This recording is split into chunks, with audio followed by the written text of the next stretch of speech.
दोस्तों, डिबेट्स में news anchors और राजनीतिक दल के प्रवक्ताओं के बीच तो बहसबाजी हो जाती है, लेकिन कई बार ये बहस सोशल मीडिया में भी आ जाती है, जैसे चैनल से निकलकर सोशल मीडिया में आ जाती है। ठीक वैसा ही कुछ हुआ एंकर रूबिका लियाकत और सुरेंद्र राजपूत के बीच। सुरेंद्र राजपूत उन प्रवक्ताओं में से एक है दोस्तों, जो बहुत ही मिठास के साथ, बहुत ही प्रेम के साथ और शेरो शायरियों के साथ अपनी बात रख देते हैं, लेकिन बहुत बढ़िया तरीके से, मजबूती से अपनी पार्टी का पक्ष रखते हैं। हुआ ये कि राहुल गांधी ने अमेरिका में एक बयान दिया जिसे सिख विरोधी बता दिया गया। हालांकि अगर आप राहुल गांधी के उस बयान को गौर से देखें तो राहुल गांधी बिल्कुल इस तरह से बोल रहे थे जैसे कोई बात करते करते ये पूछता है आपका नाम क्या है, आपका नाम क्या है। वैसे राहुल गांधी वहाँ पर धार्मिक स्वतंत्रता की बात कर रहे थे और उन्होंने अचानक एक उनके सामने सिख बैठा हुआ था, तो उन्होंने सिख को लेकर टिप्पणी कर दी। अगर देश में ऐसा होता है तो वो मतलब राहुल गांधी ने जो सिखों को लेकर बयान दिया उसमें कहीं भी उन्होंने ये नहीं बोला कि ऐसा देश में हो रहा है, उन्होंने कहा कि ऐसा हुआ तो। और केवल सिखों के लिए वो बयान नहीं था, देश के बाकी समुदायों के लिए भी बयान था, खास तौर पर मुसलमानों के लिए। लेकिन इस पूरे के पूरे मुद्दे पर दोस्तों, जिस तरह से बीजेपी ने इस मुद्दे को लिया, प्रदर्शन किया, बीजेपी के बड़े बड़े नेता मैदान में आ गए, गोदी मीडिया के एंकर मैदान में आ गए। दोस्तों, रूबिका लियाकत ने अपने चैनल में इसमें डिबेट की होगी, लेकिन वो इस मुद्दे को उसके बाद कहाँ ले आई? सोशल मीडिया में। और उन्होंने कहा इस देश में मौजूद करोड़ों सिख भाइयों में से कोई एक सरदार आगे आए और कहे कि मुझे भारत की इस धरती पर अपनी पगड़ी और कड़ा पहनने में डर लगता है, या कह दे कि मैं पब्लिक में अपनी पहचान छुपाता हूँ, हद है झूठ बोलने की भी। तो रूबिका लियाकत के इस बयान पर कांग्रेस पार्टी के प्रवक्ता ने ऐतराज जाहिर करते हुए कहा, पगड़ी पहने किसान आंदोलनकारी को खालिस्तानी कहते हैं भाजपा के नेता और उनके नोएडा के प्रवक्ता। रूबिका जी, एक बार ये सवाल शंभू बॉर्डर पर 1 साल से बैठे सिख किसानों से पूछ कर आइए, पता चल जाएगा आपको। और हाँ, अपना आईडी वाला माइक जरूर लेकर जाइए, झूठ बोलने की हद तो भाजपा का इकोसिस्टम नोएडा में बैठकर कर रहा है। दोस्तों, सुरेंद्र राजपूत ने जो सवाल उठाया वो लगातार कांग्रेस पार्टी न्यूज़ चैनल्स में भी उठा रही है कि आपको अगर राहुल गांधी का ये बयान सिख विरोधी लगता है, सिखों के खिलाफ लगता है, तो फिर जो किसान आंदोलन हुआ, उस किसान आंदोलन के दौरान कैसी कैसी टिप्पणियां की गई। बीजेपी नेता मीनाक्षी लेखी ने तो मवाली तक कह दिया किसानों को, और सब जानते हैं कि उन किसानों में ज़्यादातर जो थे, वैसे तो देश भर के किसान थे, लेकिन ज़्यादातर किसान पंजाब के थे, हरियाणा के थे और पश्चिमी उत्तर प्रदेश के थे। और उस किसान आंदोलन के लिए अभी कुछ दिन पहले बीजेपी की मौजूदा सांसद कंगना रनौत ने ये तक कह दिया कि वहाँ पर औरतों के रेप हो रहे थे, वहाँ पर लोगों को मार कर टांगा जा रहा था। और इसके अलावा भी खालिस्तानी जैसे शब्दों का इस्तेमाल कंगना करती रही है किसान आंदोलन को लेकर। कंगना नहीं करती रही है, बहुत से लोग करते रहे हैं, बीजेपी का पूरा इकोसिस्टम करता रहा है।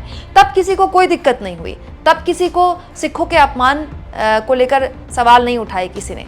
और उससे एक कदम और आगे जाके दोस्तों, मैं रूबिका लियाकत से सवाल पूछना चाहती हूँ कि चलिए हमने मान लिया राहुल गांधी ने सिखों का अपमान किया, मान लिया 1%, तो फिर उनका विरोध करते हुए बीजेपी के नेता जिस तरह से खुलेआम राहुल गांधी को जान से मारने की धमकी दे रहे हैं, इस पर रूबिका लियाकत कब डिबेट करेंगी?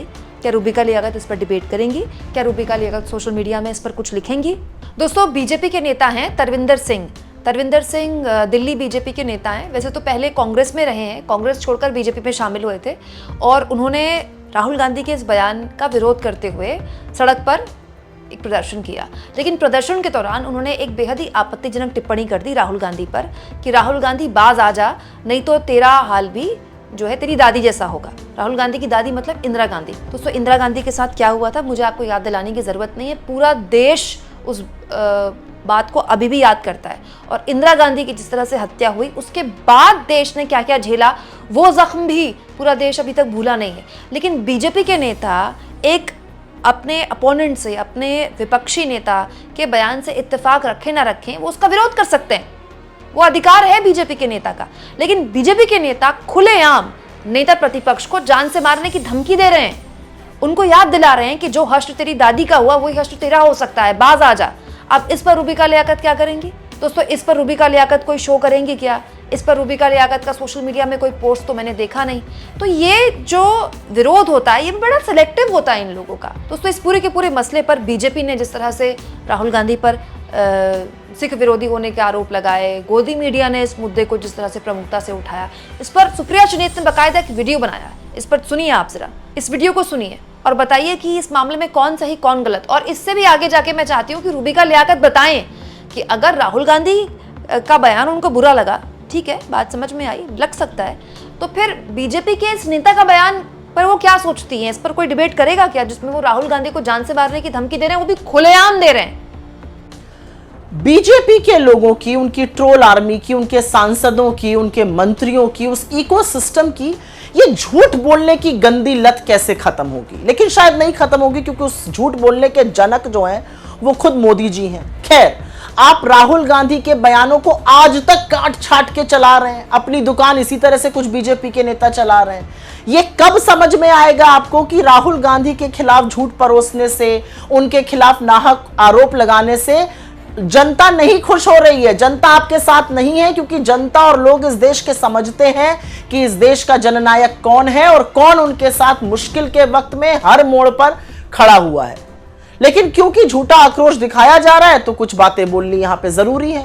राहुल गांधी जी अमेरिका के दौरे पर हैं, वहां पर उन्होंने सबको समान अधिकार देने की एक बात कही। उन्होंने कहा कि हिंदुस्तान में सबको, हर धर्म, हर वर्ग, हर जाति के व्यक्ति को समान अधिकार होने चाहिए, और उसी क्रम में उन्होंने बहुत सारी बातें बोली। बीजेपी ने उसका एक वाक्य निकाला और उसको सिखों से जोड़ दिया। आपका झूठा आक्रोश क्योंकि दिख रहा है तो आपसे कुछ सवाल पूछे जाने। कहां था यह आक्रोश जब बीजेपी के सांसद और इनके मंत्री पंजाब से आए हुए किसानों को, हरियाणा से आए हुए किसानों को, इस देश के तमाम किसानों को आतंकी, खालिस्तानी, मवाली, गुंडे कहते थे?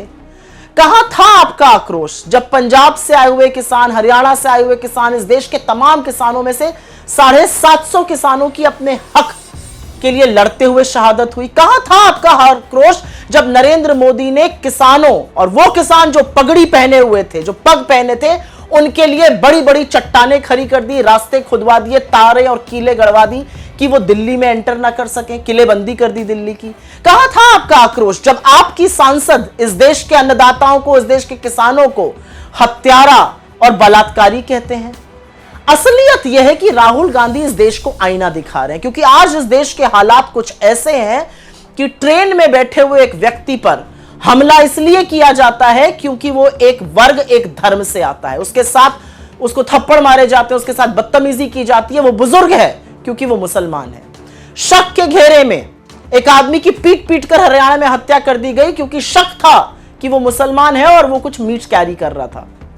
असलियत तो यह है कि हरियाणा में आर्यन मिश्रा जैसे युवा की पीछे पड़ के, गाड़ी का पीछा करके हत्या की गई, और हत्यारे को यह मलाल नहीं है कि उसने 17 साल के युवा की हत्या कर दी, उसको यह मलाल है कि उसने उसको मुसलमान समझा, और आक्रोश भी तब हुआ क्योंकि वो हिंदू था।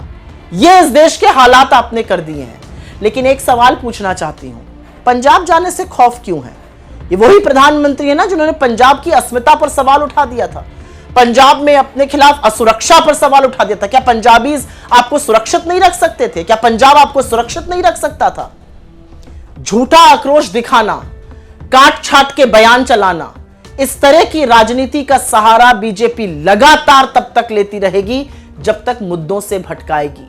लेकिन आपके सामने विपक्ष खड़ा है, इंडिया अलायंस खड़ा है, कांग्रेस पार्टी खड़ी है, राहुल गांधी खड़े हैं, और मुद्दों से हम आपको भटकने नहीं देंगे।